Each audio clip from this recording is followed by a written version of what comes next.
নমস্কাৰ, আপুনি চাই আছে খেতিৰ দিহা। আমাৰ অসমখন কৃষি প্ৰধান ৰাজ্য বুলি কোৱা হয় যদিও আমাৰ অসম কৃষিৰ ক্ষেত্ৰত এতিয়াও আত্মনিৰ্ভৰশীল হ'ব পৰা নাই। আমাৰ অসমখনক কৃষিৰ দিশত এটা নতুন মাত্ৰা দিবলৈ আমাৰ এয়া ক্ষুদ্ৰ প্ৰয়াস। আমি ইয়াত অসমত কৰিব পৰা সকলো খেতিৰ বিষয়ে এবিধ আলোচনা কৰিম। আজি আমি আলোচনা কৰিম জাতিলাওৰ বিষয়ে।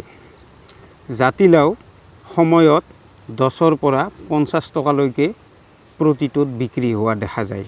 সেই হিচাপত জাতিলাওৰ চাহিদা বহুত বেছি আছে আমাৰ বিশেষকৈ অসমত।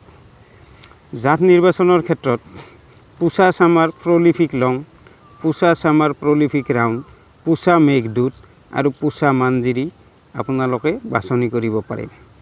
বীজৰ পৰিমাণ প্ৰতি বিঘাত 600 গ্ৰাম। সিঁচাৰ সময় ফেব্ৰুৱাৰী, মাৰ্চ, জুন, জুলাই আৰু অক্টোবৰ, নৱেম্বৰ। ব্যৱধান 2 মিটাৰ বাই 1 মিটাৰ। সাৰ প্ৰয়োগ প্ৰতি বিঘাত 16 কেজি ইউৰিয়া, 46 কেজি ছুপাৰ আৰু 24 কেজি পটাছ, লগতে প্ৰায় 3 কুইণ্টল পচন সাৰ প্ৰয়োগ কৰিব। উৎপাদন প্ৰতি বিঘাত প্ৰায় 17 কুইণ্টল। শস্য ৰক্ষাৰ ক্ষেত্ৰত ফল বিন্ধা কৰা পোকৰ বাবে 2 মিলিলিটাৰ 1 লিটাৰ পানীৰ হাৰত মালথিয়ন 50 ইচি স্প্ৰে কৰিব।